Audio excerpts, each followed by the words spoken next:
Ang Foundation Day sa Bataan ng Besling College of the Philippines, isa sanang masayang okasyon.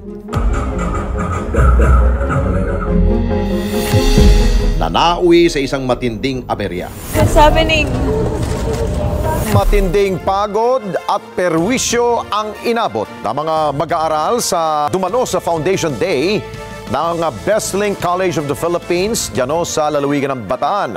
At ayon sa mga nagre-reklamong estudyante, kinailangan nilang maglakad ng 4 na kilometro para makita ang kanilang service bus na kanila sanang sasakyan pabalik ng lungsod ng Quezon. Kung ano po yung courses ninyo, mag-online na po. Ngunit hindi lamang pala ang nag-viral na mga video ng mga estudyante kung saan sinasabing naglakad ng 4 na kilometro ang naging aberya ng araw na iyon. Dahil bago pa man sila bumiyahe patungong Bataan, nagkaroon na ng problema sa mga sasakyan nilang bus. Ang call time namin is 1 a.m. From 1, nag-antay po kami hanggang 5. 5 po yung talagang nakasakay na kami sa bus. Tapos nagkakagulo na rin doon pa lang kasi nga bakit nag-call time sila ng ganun kaaga. Tapos na-pull out kami ng Bestlink ng sobrang tagal. Yun nga po yung kinagagalit namin mga estudyante na hindi nila na-explain sa amin ng maayos kung bakit may mga problemang ganun. Yung sa amin naman po, nagsimula kasi yun nung pipila pa lang po dun sa may Sabarte. Bali, pinapunta po kami doon ng 11 ng gabi. Tapos kami po yung mga unang-unang mga batch na mga nakalis. Mga alas 4 na po, unang batch pa lang po yun na nakalis. Yung pinaka-late po na dumating na nakabatch namin is 11 na po ng umaga. Pagpunta po namin doon sa may sa may Bataan, ang sobrang init nga po noon kasi nanonood po kami ng sayaw doon sa may open field. Doon po kami pinwesto. Tapos wala na po kaming nakikitang mga prof noon doon sa open field kasi nga po mainit. So nagkanya-kanya na lang po kami. Bagamat may mabibilhan na pagkain sa lugar, agad din itong naubos ng higit 30,000 estudyante na dumalo sa Foundation Day ng paaralan. Ang naging problema po dun sa Bataan kasi sa sobrang dami po ng estudyante, wala na pong mabilhan ng pagkain. Kahit po tubig kasi nagkaubusan na nga po sobrang dami ng tao. Kasi po, nasabi po ng mga taga-Bataan sa amin, na-inform naman daw po sila na may pupuntang mga estudyante doon sa Bataan. Pero hindi daw po nagsabi na ganun po karami, kaya hindi po na-cater lahat. Sinabi rin po sa amin na kaya po ganun karami kasi sinama rin po daw yung tour ng senior high school. Wala po kaming mapagstayan doon. Kaya ang ginawa po namin, lumabas po kami doon sa may mismong venue. Nagkatok-katok po kami doon sa mga bahay ng mga taga-Hermosa. Doon po kami nakituloy. Kasi po wala na nga po kaming mabilhan ng tubig. Ang mahal-mahal ng tinda doon sa area. Parang kung bibilin mo dito, kung silog, bibili ka ng silog dito ng 80 pesos, bibilin mo doon ng 160. Yung kaibigan ko nga po, parang nakatambay kami. Tapos kung ano lang yung tira ng mga ibang naglalakad doon, hinihingi niya na lang sa sobrang gutom na nga po nung Sa pagdating ng uwian, dito na mas gumulong sitwasyon kung saan ang ilan sa mga estudyante ang nagpasya ng maglakad kahit malayo para lamang hanapin ang kanilang service bus. Nung nag-uuwian na, yun na yung naging problema. Pagdating kasi ng 5 p.m., may mga nagsasabi na may mga umuwi na, ganyan. Tapos ang ginagawa, nung mga 5 p.m. na umalis, nakarating sila dun sa bus ng 8, yung sinasabi na naglakad. 7, ganun yung nangyari nun. Kasi sila yung mga nauna.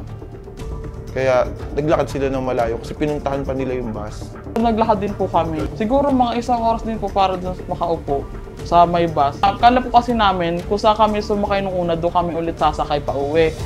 Which is hindi daw po, kasi pinaalis po kami nung bus na sinakyan namin kasi sinabi po, first come, first serve daw po yung mangyayari dun sa upuan.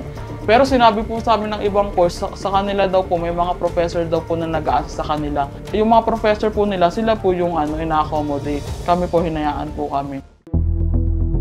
May mga estudyante rin ang sumama ng pakiramdam dahil sa matinding init at gutom na kanilang naranasan. Kapag nakasakay ka sa bus, nakikita mo po yung sa gilid lang po ng bus yung mga nahimatay na mga estudyante, ganun po. Pagkaalis din po ng bus namin na nasakay yung members po namin is may nahimatay rin po kagad. Tapos po may medic po doon. Parang hindi niya po alam yung gagawin niya. Dagdag pa nila, naging sapilitan rin umano ang pagpapasama sa kanila sa nasabing Foundation Day.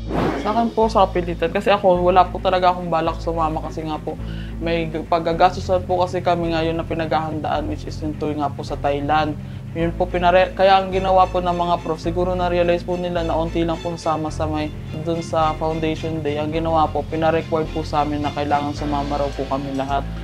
Tapos ang ginawa po kasi niyan, pinaghati-hati yung bayad. Yung unang 150 para sa foundation, sinama siya sa first sem. Tapos yung 350 na binayaran sa Sports Fest, sinama siya bago mag-enroll po ng second sem.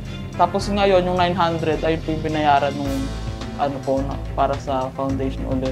Pwede naman pong hindi, pero kasi parang ganun din po kasi kung hindi ka sasama, malaki magiging impact sa grades mo nung pagsama mo. So kahit hindi mo siguro gusto yung sumama, kahit siguro magbayad ka na lang para magka-grades ka. Pero sasama ka kasi nagbayad ka. Ilang mga screenshots din ng mga pananakot at pamimilit ng mga guro sa mga estudyante na sumama sa nasabing Foundation Day sa Bataan ang lumutang sa social media. Ang mga kaanak naman ng mga estudyante hindi mapigilan ng galit matapos silang malaman ang sinapit ng mga bata sa Bataan. Hindi ko ma-explain pa sobrang galit. Ganun. Kasi grabe sila Oo, mababa yung tuition. Pero may mga hidden charges. Mas lamang pa yung tour kesa turuan yung mga estudyante sa mga subjects nila. Na dapat, yun naman talaga ang ginagawa ng isang school. Hindi yung mag-tour. Kasi wala namang natututunan dun Kailangan daw po nilang sumama kasi para wala na daw silang gagawing mga kung ano-anong mga projects, ganun, or activities. Basta kailangan lang sumama doon. Pag hindi, bagsak. At saka importante din po yung safety ng mga bata. Yun po talaga yun. Kasi sino ba namang magulang or guardian na pinaghirapan mo yung ibibigay mo pera doon. Tapos malalaman mo, ganun. Hindi naman pala okay. Mas doble rin ang galit ni Lily. Hindi rin niya tunay na pangalan dahil 3 anak niya ang kasamang tumungo ng Bataan. Sobra talaga yung gigil ko, lalo nalaman ko yung mga kwento ng anak ko na sobrang pagod daw sila, talagang nagutom, nauhaw. Hindi lang naman yun sa mga nabasa ko dun sa mga comment halos lahat yung mga na-interview na narinig ko. Imagine din yung mga bata naglalakad sa ganung oras ng gabi. Nakita nyo naman sa di ba? Syempre iniisip ko paano pala kung may nangyari sa mga anak namin. Pananagutan ba nila? May nangyari na nga na gano'n na aberya, di ba? So if ever may nangyari sa mga anak namin, anong sasabihin nila? Sorry na lang? Pasensya na lang? Babayaran na lang? Hindi pwede yung gano'n. Kaya nga pasalamat sila talaga walang nangyari sa mga anak namin. Hindi rin ito ang unang pagkakataon na malagay sa kontrobersyang Besling College of the Philippines. Dahil taong 2017 nang sumalpok sa isang poste ng kuryente ang isang bus na may lamang aabot sa 50 katao na patungo sana sa isang resort sa Tanay Rizal para sa isang research trip. Kabilang sa 15 namatay ay ang bus driver at mga college students ng Besling College of the Philippines. At ang pamunuan ng Besling College of the Philippines, pinapahanap na rin umano ang mga estudyante na nag-post ng video sa kanilang mga social media accounts, maging ang sumama sa rally. Nag-chat po sa akin yung isa sa mga governor ng Westlink na pinapadelete niya po yung post kasi daw po baka pag-initan ako ng school. Yun sa post ko po is yung parang hindi tama yung nangyari kasi nagkaroon po ng mga aberya tapos natatakot na po kami dun sa mga ambulansya nga po. Hindi po kasi sapat yung dahilan nila sa akin para i-delete ko yung post ko. Tsaka nag-post din po ako na hindi ko naman po sila gustong kalabanin. Ang nire-raise ko lang po is yung complaint namin and yung safety ng mga estudyante na nandun. Sa opisyal na pahayag naman na inilabas ng Commission on Higher Education o CHED, sinabi nila na ang pagsisiguro sa kaligtasan ng mga estudyante ang pangunahing prioridad ng komisyon kapag may mga off-campus activities na isinasagawa. Ayon din umano ito sa CHED Memorandum Order No. 9 Series of 2013 na pinamagatang Enhanced Policies and Guidelines on Student Affairs and Services. Dagdag pa nila, magsasagawa muna sila ng masusing investigasyon tungkol sa nangyari sa Bataan, lalo't hindi ito ang unang pagkakataon na may nangyaring aberya sa off-campus activity na isinagawa ng Besling College of the Philippines kung saan 15 ang nasawi at 40 ang sugatan. Isang show cause order din umano ang inihain sa Besling College of the Philippines matapos itong magsagawa ng off-campus activity nang hindi nagpapasa ng mga karampatang dokumento sa CHED Regional Office NCR. Asahan din umano na mananagot ang sinumang mapapatunayang may sala kapag natapos na ang ginagawa nilang investigasyon. Ayon naman sa lokal na pamahalaan ng Quezon City, magsasagawa rin sila ng hiwalay na investigasyon sa pangunguna ni Vice Mayor Gian Soto upang mahimay ang tunay na pangyari sa insidente. Dagdag pa nila, ang kaligtasan ng mga estudyante ang dapat na binigyang prioridad. Pag-aaralan din umano nila ng mabuti ang mga guidelines upang hindi na maulit ang nangyari sa mga estudyante sa Bataan. Ngunit sa opisyal na pahayag na inilabas ng Besling College of the Philippines, sinabi nila na nagkaroon ng misinformation o di kaya disinformation ng totoong kaganapan sa kanilang Foundation Day. Anila, ang mga balitang umiikot sa social media ay walang katotohanan at ginawa lamang upang siraan ang magandang imahe ng kanilang institusyon. Bukas umano sila sa isang investigasyon upang mailabas ang totoong nangyari sa kanilang pagdiriwang sa Bataan. Dagdag pa nila, bagamat may mga hindi inaasahang pangyari na naganap patungkol sa transportasyon at service providers na kanilang kinuha, ginagawa umano nila ang lahat upang malaman ang punot dulo ng naging kaguluhan.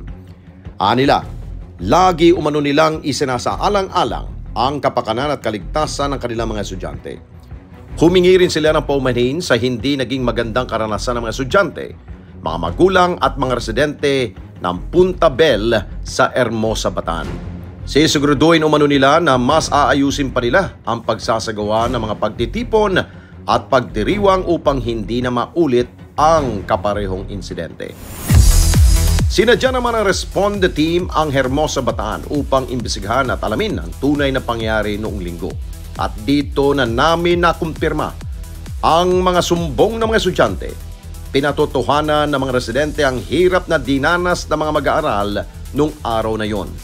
Gayunpaman, sa kabila nito, umusbong naman ang pagbabayanihan sa lugar dahil ang mga residente agad na nirespondihan ang mga kawawang estudyante. Mga bandang patanghali na, marami po talagang dumating dito kasi nagugutom na daw po sila. Kasi nagkulang daw po sila sa pagkain. Wala silang, kumbaga, hindi sila ready kasi wala silang baon. Kung saan-saan lang po sila ng higaan. Manghihingi po silang karton, sako, ganun po. Diyan po, diyan sa amin, sa mga gilid-gilid. Siyempre, puno na po yung mga bahay-bahay namin, yung mga iihi. Kasi po wala na po silang mga mabiling tubig eh. Kahit lahat po ng madaan naman diyan, nabigay po lahat sila ng tubig. Na libreng tubig. Sa dami po yun, kulang naman po talaga ng tubig eh. Sa dama po namin, nakita namin sitwasyon, talaga nakakaawa. Unang-una sir, dito ng iba dito na nakitulog, nagpahinga. Ngayon, pagkayari nga sir ng kainan, niyaag po sila sa ilog, doon na kayo manaligo sa ilog. Hindi na sir sila nakapunta-punta sa Punta Bay. Dito na bumili, dito na kumain. Nakaligo, yung iba dito na nakitulog ko sa lola ko. Dito sa chewing ko may nakitulog din. Kawawa talaga, buti sir, mababait yung mga taga-Mabiga na kahit papaano nagpalibre sila ng tubig. Eh, siyempre sir, madadama mo sir, may anak din tayo na ganyang mga nag-aaral. Paano kung dumating sa sitwasyon na tayo naman ng ganun? Nagtungo rin kami sa Punta Bell Resort kung saan ginawa ang Foundation Day ng Besling College of the Philippines upang alamin kung inaasahan ba nila ang dami ng mga tao na darating sa kanilang resort. Ngunit tumangging magbigay ng panayam ang manager ng resort na aming naabutan. Ngunit kwento niya sa atin na maging sila ay nagulat sa dami ng kanilang naging guests. Taliwas sa sinabing bilang sa kanila. Sa kanilang tansya, umano, ay aabot sa humigit kumulang 36,000 estudyante ang dumagsa sa kanilang resort. Ang kapakanan at kaligtasan ng mga estudyante ang dapat na isa na sa alang-alang ng sinuman, lalo na ang pamunuan ng mga eskwelahan. Nararapat na merong sapat at tamang koordinasyon upang maging maayos ang lahat at hindi nagkakaroon ng aberya. Dahil ang isang pagkakamali, maaring mas malaking trahedya ang maging kapalit.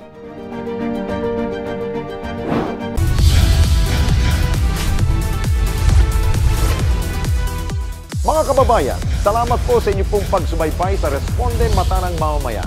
Para mapanood pa ang iba pa naming pagresponde sa ating mga kababayan, i-click lamang ang subscribe button o i-follow lamang ang Net25 social media pages at Net25 TV.